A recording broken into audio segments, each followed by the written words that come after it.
with Scott Allen. Hello, I am your host, Scott Allen, and this is Phronesis, Practical Wisdom for Leaders. If the topic is leadership, I'm in. I've spent more than 20 years in the field teaching, learning, writing, and questioning. When I'm not working on Phronesis, I travel, delivering keynotes, working with individuals and teams, and helping people from organizations across industries become better leaders. Want to learn more? Visit me at scottjallen.net. Phronesis offers a smart, fast-paced discussion about all things leadership. We explore relevant topics and incorporate practical tips to help you make a difference in how you lead and live. Listen Notes lists Phronesis in the top 3% of podcasts worldwide. Phronesis is the official podcast of the International Leadership Association. ILA brings together those who teach, study, and develop leadership, advancing leadership knowledge and practice for a better world. Learn more at ila-net.org. Finally, if you enjoy Phronesis, please subscribe to stay current on our weekly episodes. If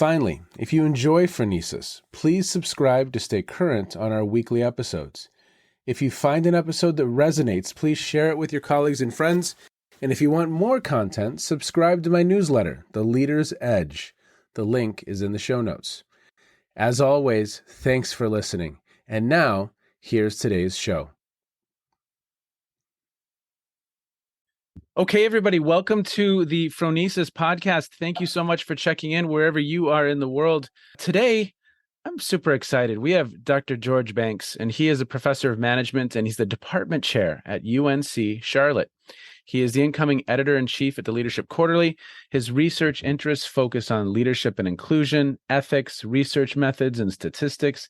His work has received several recognitions and awards, and in 2022, he was the recipient of the Charlotte Business Journal's 40 Under 40 Award. Now, George, there's a lot more here. It was probably the most humble bio I have ever received. You know, not only were you department chair, but you decided to go ahead and take on editor of Leadership Quarterly, the premier journal for the topic of leadership in the world. George, thank you so much for being here today. What blanks do you need to fill in? What other color and texture can you add so that listeners know a little bit more about you, sir?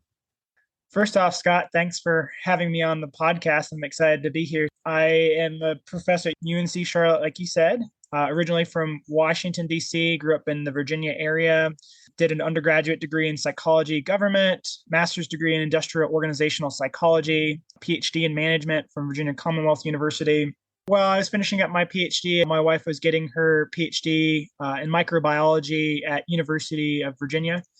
So we're here together in Charlotte. We've got two wonderful little kids. So I do have a life outside of academics that helps to keep me balanced, right? Because we all love our jobs, but it's good to have a life outside of work. Oh, that's great. And you know what? I am discovering that parenting is its own wonderful, wonderful practice field for engaging in influence. Yes, for practicing, and learning about leadership. Even 5-year-olds can be leaders. Well, it's amazing. I mean, I used to watch my daughter jump onto the playground. I have twin girls, and especially one of them would jump onto the playground and just start gathering other children to do what she wanted to do, right? And social influence. So much fun. Well, and do they ever team up against you? Oh, yes, for sure. Yes. Collusion. You know, it's so much fun, though. It really is. As we transition from kind of the younger years to the teen years, I've been trying to do a lot of learning. There's a woman named Lisa D'Amour who wrote about raising young girls.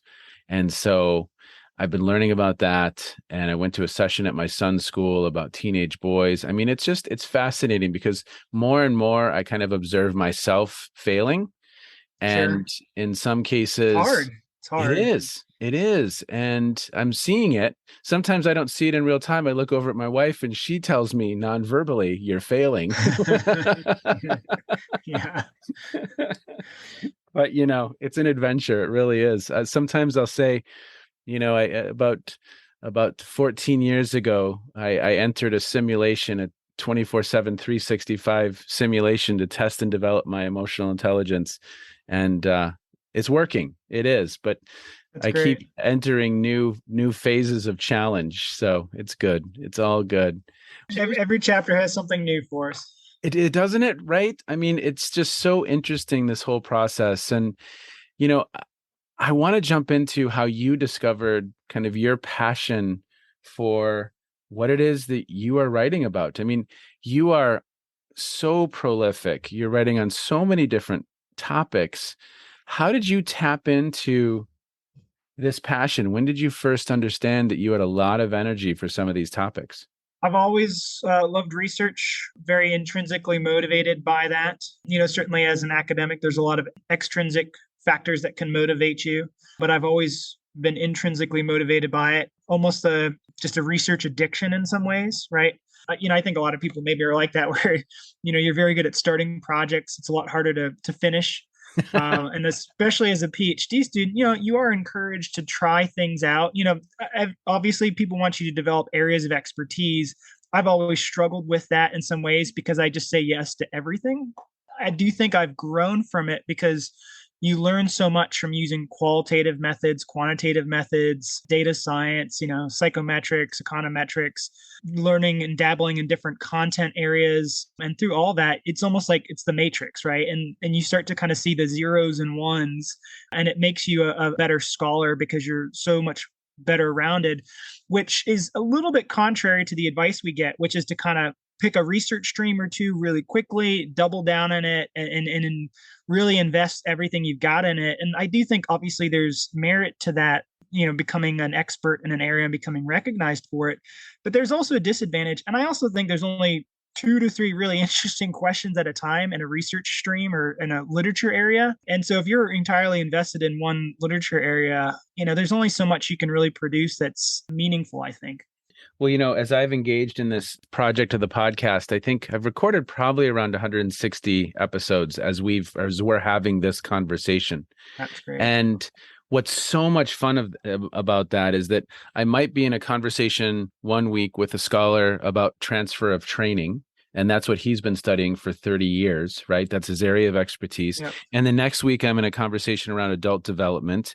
And another Sure. week, I'm talking about adult learning theory. And just it's so broad, and that's what I really really respect about your landscape of your CV. I've never seen anything like it. I mean, just the My review. CV approach is not to be encouraged to a lot of people, right? Because you certainly get in trouble for it at times when people see you all over the place and they say, "What's your story?" Right? Yeah, but your story. I mean, what's so interesting about it, though, George, is that I mean, when you're writing as many, I don't know, has anyone ever written as many meta-analyses as you? Gosh, I don't know. on I on it's different on different topics. I mean, yeah. it's so, but think about that. I mean, from a learning perspective, you're going so deep into some of these areas and really building a breadth of knowledge. And to your point, I think that diversity of knowledge and that depth and breadth, it's powerful. I really do. Well, and you learn a lot by whether it's a meta-analytic review or systematic review or some other type of review, you learn a lot and become an expert very quickly by taking kind of a survey of the state of the literature, and then suddenly you have a unique insight into opportunities, gaps, limitations within a literature area that then helps to guide future primary study research. Yes. Yes. And so Let me also add, it's a reminder too that your research is meant to be joining a conversation, and it kind of helps you to understand what's a meaningful way to advance this conversation. that's so well put. Kathy Lund Dean, I don't know if you know Kathy. She was the Yep. editor of the Journal of Management Education, and she would describe it as merging into traffic. you know, Okay. Yeah. Yeah. That's a good metaphor. Well, can we go on a little bit of a tour of some of your work? I would love for Sure. listeners to understand that depth and breadth, that just have a taste of it. And this isn't going to be in any particular order, but I just think it's just really, really a lot of fun. So let's go to digital leadership right now. As you Sure. explored that topic, what were a couple things that kind of stood out for you on the topic of digital leadership? How is the digital age transforming leadership? Is it? That's a great question because in a lot of ways, digital leadership, and it can be defined in a lot of different ways. There's kind of different conceptualizations, for people. Sometimes you're talking about virtual work, where you're working, through Zoom, right, or emails, or you're doing some kind of hybrid format, using maybe simulation studies, virtual reality, data science, right, or wearable sensors. So there's a lot of different things that can come to mind when you say digital leadership. But your question is meaningful. In what ways is it kind of similar or different than way we've always historically understood leadership? And the answer is it's both, right? Leadership is still leadership. Social influence is still social influence, but in other ways it's different, right? So the way we conceptualize a leader may be different, right? Because you have folks that are in informal roles. They don't have a title that says leader, right? You have these, for instance, social media influencers, right? That are having a Yes. great impact on people's thinking, their behavior, their thoughts, behaviors they enact, but they're not the CEO of a Fortune 500 company. So Yep. there's certainly differences there, but in other ways, there's still, a lot of what we've learned about leadership historically still holds true in this digital age. And the digital age, has given us maybe more tools to understand that. Okay. Well, so and you're right. I mean, it's so interesting. As I introduce the topic of leadership in class right now, and I talk about influence, my students' minds, they go to influencers. That's literally how they kind of think about that word now. Have you observed the same Absolutely. thing? Yes, absolutely. Where again, it's not necessarily always the CEO, right, or the governor or president that's creating social influence. There's a lot that can be said for folks that are maybe in these kind of historically overlooked positions that are now having impact. I'm going to switch gears from that topic and we're going to go to some of your rethinking of transformational leadership behaviors. That's kind of fascinating. So, obviously a lot of this work, I guess it could be moved back to James McGregor Burns and then of course Bass and Bassanovolio and it proceeded and there were different branches of some of this. But I hadn't seen as much, obviously, written about this topic in recent years. So you and some colleagues are going back and looking at these transformational leadership behaviors. What did you find there? Well, Scott, let me first start by asking you a question. So think Yes. of leadership, think of organizational behavior as the field, right? Yep. Take a guess. What percentage of variables in this field and in these research studies, what percentage do you think are behavioral in nature? Capture behavior. Give me a percentage. Very few. That's correct. Seven So we percent. that's good. That's close. We did a review and we found it was approximately 3%. Right now, Wow. there's some moderating variables or contingency factors there, about 3% of all variables. And then our review, about 19% of studies had at least one behavioral variable. Now, this notion's not new. People have complained for many years. Baumeister is one of the ones that comes to mind first for me, who's noted that we're not studying behavior as much as perhaps we should. Now, there's always benefits, I think, to understanding psychological mechanisms, but if you have a field of organizational behavior or a field of leadership, we want to know what leaders are doing. And a really great example would be, imagine you've got a leader who's a man who displays righteous anger over an injustice, right?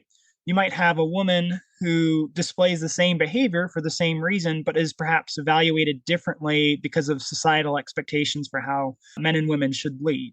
Now, this is one of the fundamental problems with relying solely upon survey-based research, where we study these leadership styles, transformational, ethical, authentic, you name it, solely based off questionnaire data. And when you look at meta-analytic reviews on these topics, they're dominated 100% almost exclusively by questionnaire survey measures. And Yes. again, it's not that there's an inherent problem with these questionnaires. I use them myself, but if you want to study behavior, that's not the best way to do it. That's the best way to study people's evaluations of the behavior.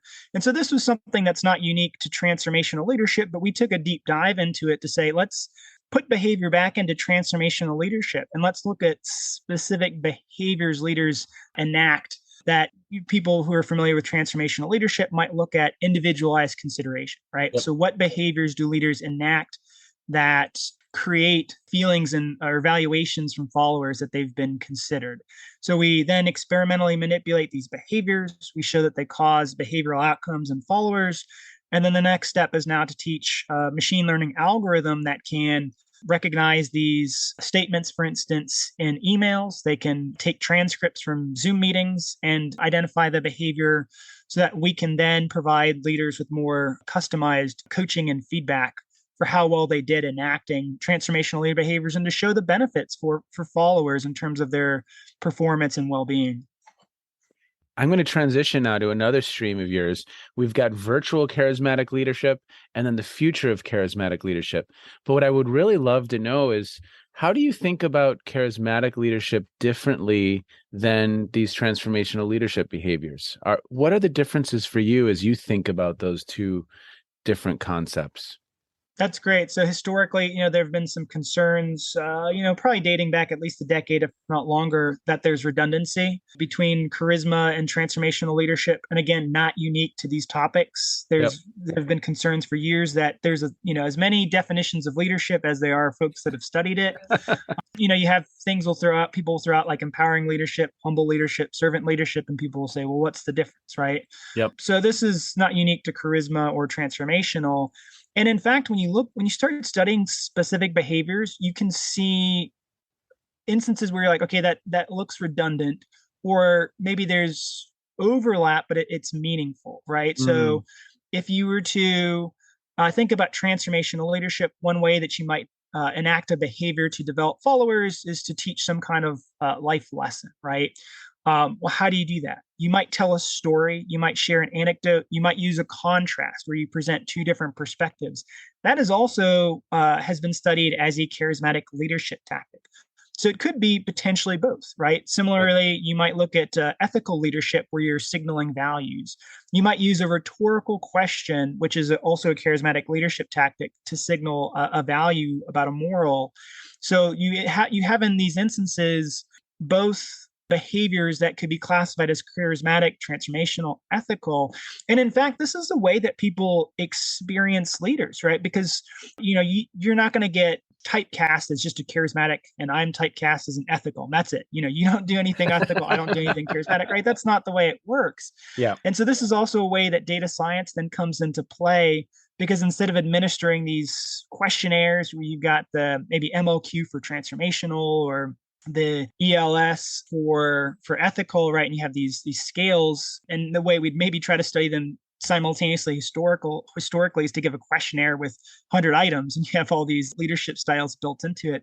But now we can teach machine learning algorithms to record, for instance, a Zoom meeting and to capture the enactment of these different behaviors simultaneously. So we can say, okay, this is kind of almost a profile of this leader, and you can see to what extent they're enacting behaviors that are charismatic, ethical, destructive, for instance, because destructive is another one that's potentially subjective, right? So behavior may be developmental at one point and helpful, and it's curvilinear up to a certain point, and then it becomes destructive, right? Yeah. So we need to use these new tools that are available to us to better reflect the way in which people experience leaders. That's great. So how do you think about virtual charismatic leadership, future of charismatic leadership? What are some things on your mind? I mean, obviously using these tools, right? We've got artificial intelligence, machine learning. We've got some new technologies that can be enacted. How else are you thinking about specifically charismatic, either virtually or just the future of? So with virtual, one of the big questions we have as leadership is how can we ensure that leaders are as effective virtually as they are in person, right? We saw during the COVID-19 pandemic when all work was shifted online, leaders were trying to have positive social influence for their followers, whether it's their email, videos, virtual meetings, phone calls, you name it. And now post-pandemic, or as we transition on to whatever the future holds for us, we're hopefully going to have a bit more of a balance where there's some in-person, some virtual. And one of the things we want to do with Charisma is, say, how can we create this positive social influence, whether this be in person or virtually? Do these behaviors that leaders enact to kind of inspire and motivate their followers, do they work equally well virtually? And there's probably some contingencies there, right? Yeah. Curvilinear effects where up to a certain point, a behavior might be effective. Maybe then after that, there's diminishing returns. We're continuing to do research on leadership and gender to understand the extent to which certain behaviors work well for men, but maybe not women in terms of leader emergence or leader effectiveness. Because, and we need the answers to these questions because we have a gender issue in terms of leadership roles. And this is historical. We've kind of plateaued. We need to break off this plateau. Studying behaviors is, I think, the key to that. Studying effective behaviors that work regardless of your demographic background is critical to that. And so we need to kind of understand, okay, these behaviors experimentally or from a data science perspective appear to work well, regardless of your demographic background or gender, for instance. Or we may find that there's bias. We may find that men tend to enact a specific behavior more than women, or when they enact the same behavior, they're evaluated differently than another demographic group, right? And we need these answers to these questions so that we can improve our training and development. Okay, transitioning, ethical leadership. For listeners, I want you to. I'm going to put a link to the Google Scholar page of Dr. Banks. I mean, it's really impressive. It's so cool, and the command of these different areas of research. It's inspiring. It really is, sir. It really is. But when you think about ethical leadership right now, what are some things that are top of mind or questions still for you in that realm? Similarly, what specific behaviors can we teach leaders? There's been a lot of research, again, on ethical leadership, survey-based. Causal inferences are sketchy. We can see that there's a correlation between, if you're my leader, we can see that I evaluate you as ethical, and we can see that that's correlated with my job satisfaction, right? Now, causal inferences, again, a bit challenging there. But what we really want to know is what behaviors is Scott enacting that caused me to evaluate him as ethical, and that we can demonstrate to stakeholders actually produce beneficial outcomes, right? So we had a conceptual paper on this. We've completed a qualitative study where we created a taxonomy of specific ethical leader behaviors. We showed that these behaviors cause someone to evaluate you as ethical. We showed that they cause an increase in task performance. So we did a study where we hired participants to write thank you letters to frontline workers who worked during the pandemic, right? When it was, things were locked down, but some people still had to get up and go to work so that the world could keep, functioning. The participants wrote thank you letters to that. We showed that the ethical leadership speeches caused increases in task performance there. We also conducted a study that involved financial theft. We gave people a chance to steal money from us. We showed that the ethical leadership speeches, this is pretty fun, right? This is kind of humorous to see that you're allowing people to steal money. But we showed that the ethical leadership speeches caused the reduction in financial theft. And then, so you kind of have the proof of concept there, but we also want to make it easy for other people to study ethical leadership behaviors. So we created a machine learning algorithm that could automatically score these ethical signals in text so that future scholars could use this to study emails, CEO letters to shareholders, meeting transcripts, etc. So that you have that causal evidence. You have specific behaviors that you can teach your MBA students, for instance, but then you also have an easier tool to use to study ethical leadership. So a theme I'm hearing in really a lot of your answers are, behaviors. Are we truly studying behaviors? And then are we leveraging technology to help us do some of this research in new and unique ways? Would that be capturing some of this?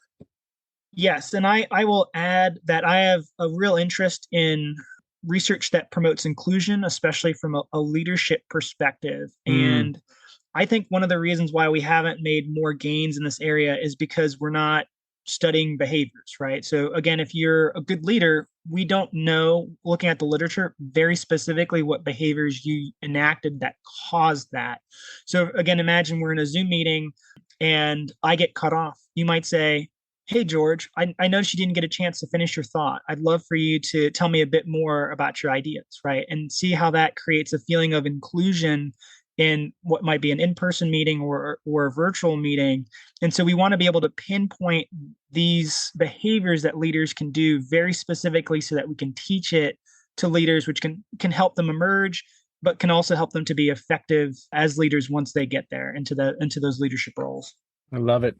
Well, last one I'd love to touch on is just, and we've never talked about this topic on the podcast, but what are we learning about the dark triad? And maybe define that for listeners. But then, what are some observations in that space? Fascinating topic. Yeah, I'm happy you brought that up. So this is a topic that's been around for a while, right? So we have our big five personality traits, which are, I think, well known. You have conscientiousness, emotional stability, openness to experience, agreeableness, and extroversion. But there's this notion that these are very positively valenced personality traits, stable individual differences. And there's always, with personality research, you're debating it, are we missing something that's meaningful? So the dark triad looks at narcissism, looks at Machiavellianism, which is essentially looking at manipulative behavior. And then you have psychopathy. So you have a lack of kind of feelings or emotions, almost stoical to a fault. There's been a lot of primary study research on this. We've done several meta-analytic reviews on it. It's to the point that now we're working on basically a second order meta. So it's like a meta of metas.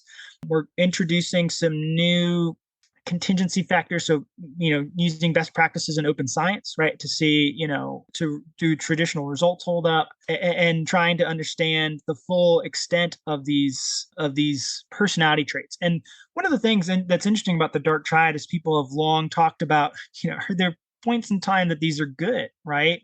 Yeah. Because you see these and you're like, well, I don't score high on these, right? And they're continuum, so we all score somewhere on narcissism, psychopathy, and Machiavellianism. Hopefully we score on the lower end of it, but we score on it. But there is an interesting kind of idea, and so this kind of relates back to leadership and destructive leadership. When do people enact some of these more inappropriate behaviors? Are there times that as a leader that you are tempted for whatever reason to be manipulative or be separated from your emotions in some ways? And the ways in which people have talked about this being good, imagine being a manipulative CEO. You might negotiate for a better deal for your firm, so you're benefiting your in-group at the expense of an out-group. Or psychopathy, maybe you've got to lay somebody off, and it's a tough job. Someone's got to do it, and you're disconnected from your emotions. That makes you better at it. Or narcissism, perhaps you're in a tough job where you get a lot of criticism, which a lot of leaders are critiqued quite a bit. And so being a little bit self-focused to a fault might kind of buffer you emotionally from some of these critiques. Now, the counter argument to all this is that over the course of time, in terms of social exchange relationships, these things are bad, to score high on it, right? If you're manipulating people consistently, people are going to not want to work with you, do business with you, have relationships with you. Same thing for psychopathy, same thing for narcissism, that over time, these on average are bad traits to score high on. But it is interesting to understand what some of these implications are for how we select leaders, how we develop leaders.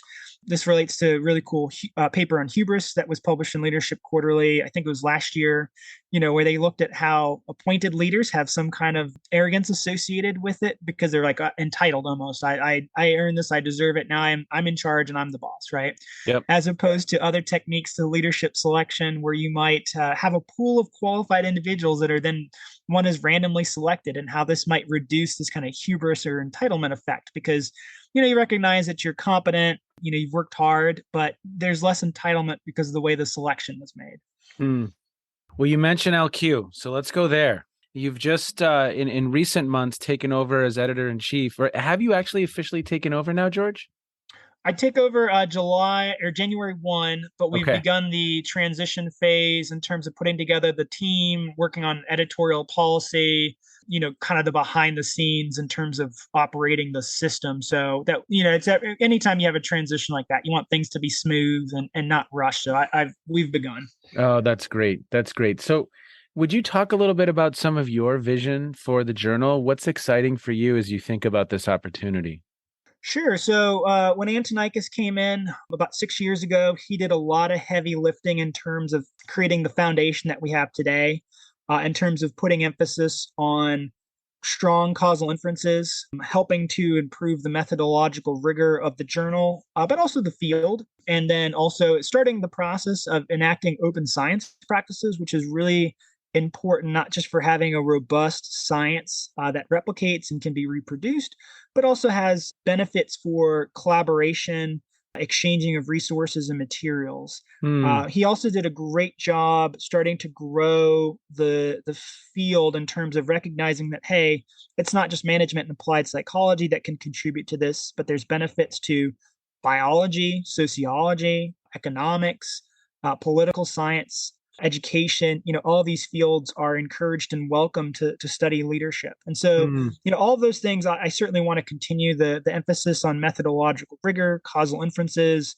I want to increase the global presence of LQ. Ah. It kind of doesn't sit well with me that the majority of leadership to date is conducted in the United States and Western Europe, right? Hmm. Certainly there are leaders in South America, Africa, Asia, other parts of the world, and we need to study that. So I want to see, like I said, continue to grow some of these things like the disciplinary diversity, right? I think is important, but the international presence is important as well. I really want to push the open science element as well to encourage greater sharing of data, analytic code, resources for various stakeholders. I think that this is really important. Publishing models, we introduced the registered report model. There are other kind of futuristic, it feels like, approaches that we've seen other fields use that, I'd love to. I mean, this would take a lot of work, but I'll just give it to you because it's a fun Yeah, example, right? I feel like we're gonna geek out here. This is fun. I love We it. are. What do you see as So the imagine you have a great research idea, right? Okay, It's yeah. a good one, right? You write up an introduction section, right, outlining the idea, the contribution to theory or practice. You outline the methodology section, right? That's what you do. And you submit it to LQ. We then have it reviewed as a registered report. If it's a good idea, or let me say first, if it's a bad idea, you get a rejection, right? Yep. There's a methodological flaw that can't be fixed, or there's not merit to the research question for whatever reason. You, Scott, are benefited by the fact that you did not conduct that study yet, right? Which had this fundamental flaw. You got some initial feedback. You can go back to the drawing board, rework it, right? Workshop it a bit, that kind of thing. Reviewers, it's not too taxing, right? Because you're just reviewing the intro and methods section. But now let's do the reverse. Let's imagine you had a good idea, right? Yep. We like it. We're going to give you, after a revision, perhaps an in principle acceptance, which means that you're going to get to publish this study regardless of the outcome, whether it's statistically significant or not. For instance, you're going to get to publish this. And this is very meaningful. So, for instance, I study leadership and gender effects. So imagine you find a gender effect, right? That's Yep. meaningful. Imagine that you find no gender effect. That's also meaningful. We Yep. need all that information. But now this is my favorite part. Imagine that we've partnered with a funding agency, right? I'll just use it throughout some of the big examples: National Science Foundation, Department of Defense. Imagine we've partnered with them. You not only get the in principle acceptance for your submission, which means you're going to get an article, but now you're also going to get, we'll say, a $500,000 grant to go out and execute the work, right? Wow. It's a win, win, win, because you now have gotten a publication and a grant for a good idea. You do have to work hard now to deliver. The journal gets to commission some really great research, right? Oh, And it's yeah. more fun to review an idea where you can kind of help the author co-create or craft their idea. And then the funding agency, it's a win because you want to fund high quality research that's going to get published in a good journal with good visibility, have implications for theory and practice. And you've got the best reviewers in the world and a great associate editor to help the authors to guide and navigate on this journey. So it's truly the future where you see the benefits of coming together in these ideas. And let me go a little bit further, Scott. Yeah. Now imagine your idea I don't is know, to George, how is this going to get any better? imagine if your idea is to do a large scale collaborative project, right? So it's not Yeah. just going to be Scott sitting around at his desk doing a research study. Imagine Scott's going to invite a network of leadership scholars, and we're going to do research with 10, 20 people, something we couldn't do on our own, right? To really make a meaningful, large scale advancement for the literature.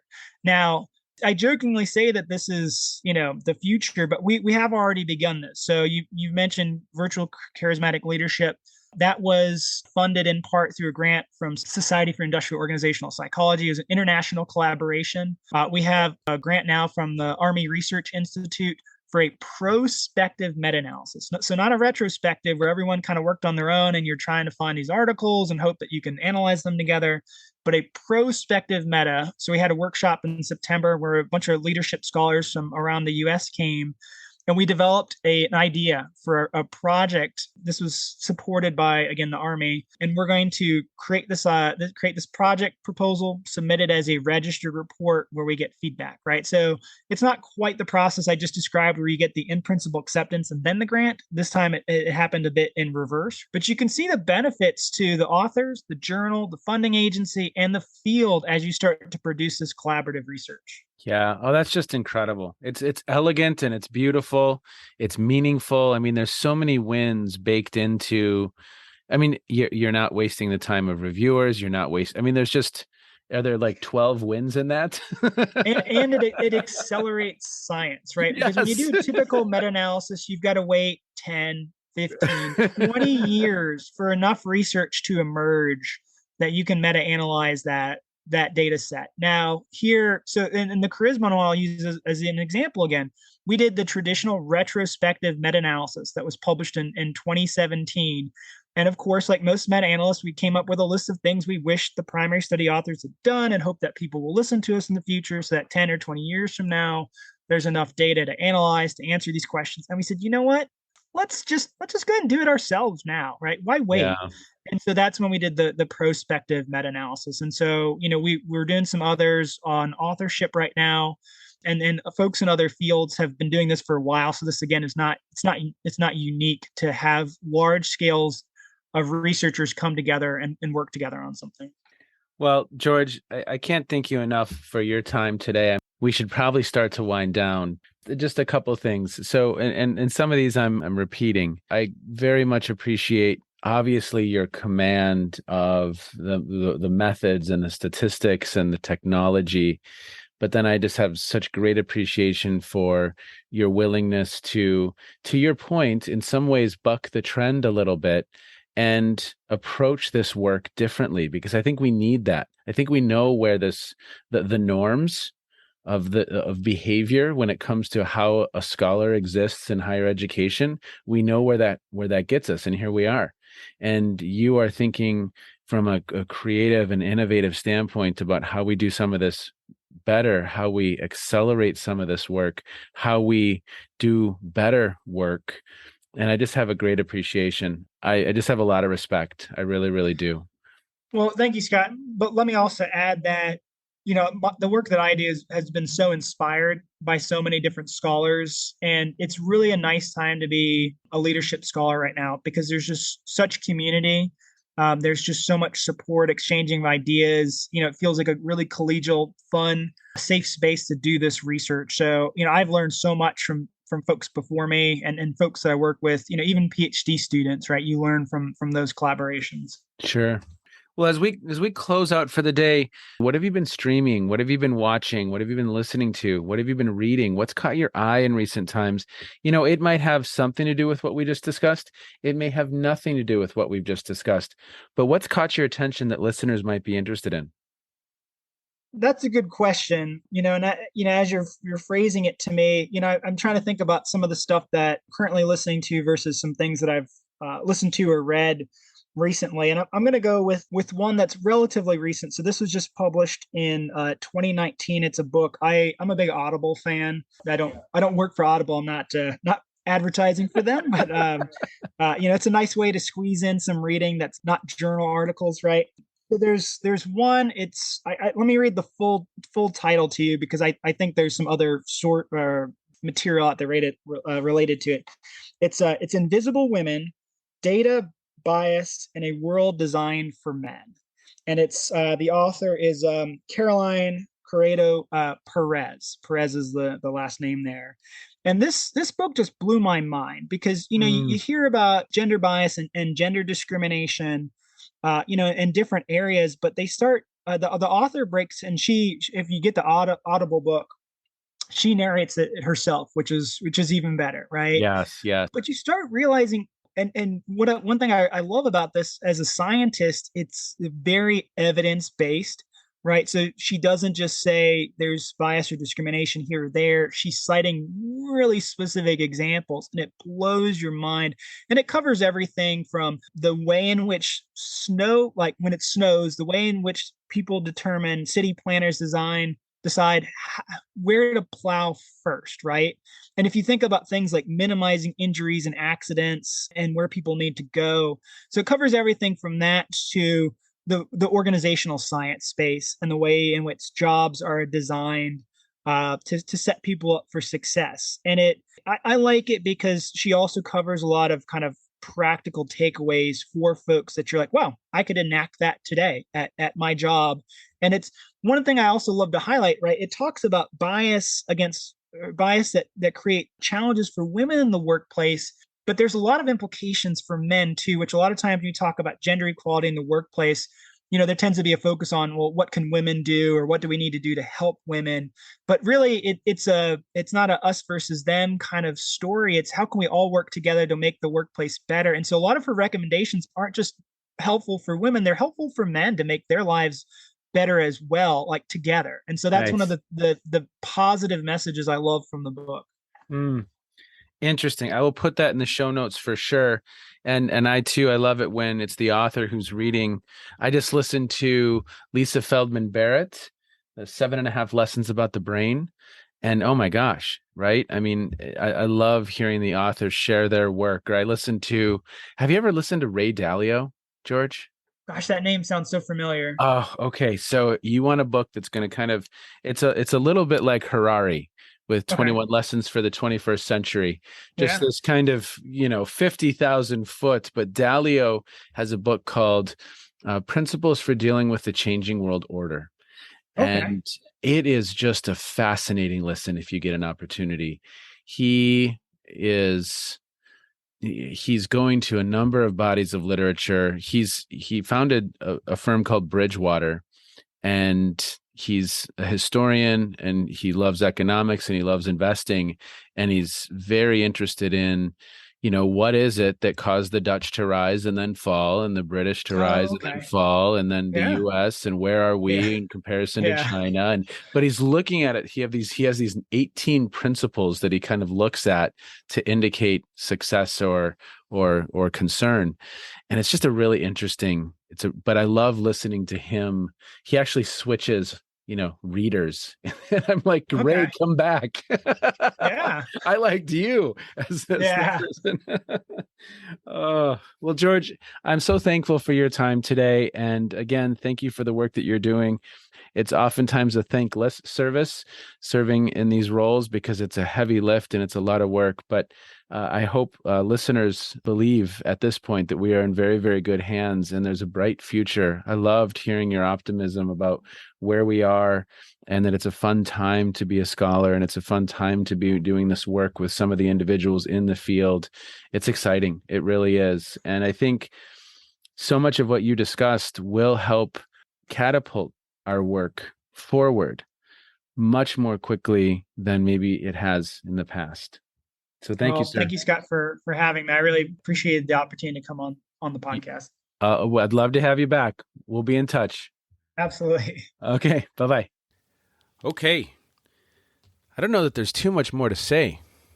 I think there's a lot of innovation and creativity happening right now in leadership studies, a lot of fun opportunity with people like George at the helm of Leadership Quarterly, challenging us to do science differently, to accelerate the work, to explore the behaviors. I think it's just wonderful. I really do. And I left that conversation just super excited about the potential and the opportunities even thinking about some things that I would love to do, it sparked a lot of neurons in the brain.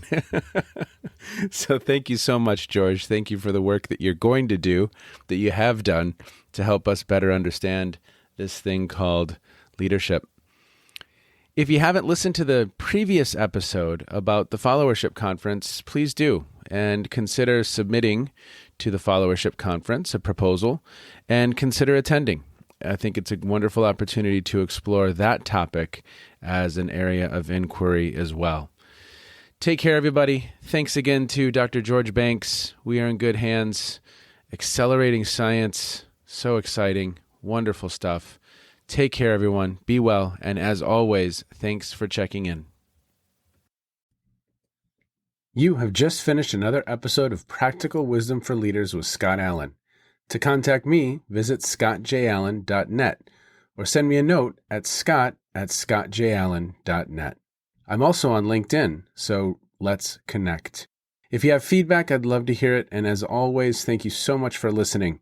And now here's my daughter, Emily, with the outro.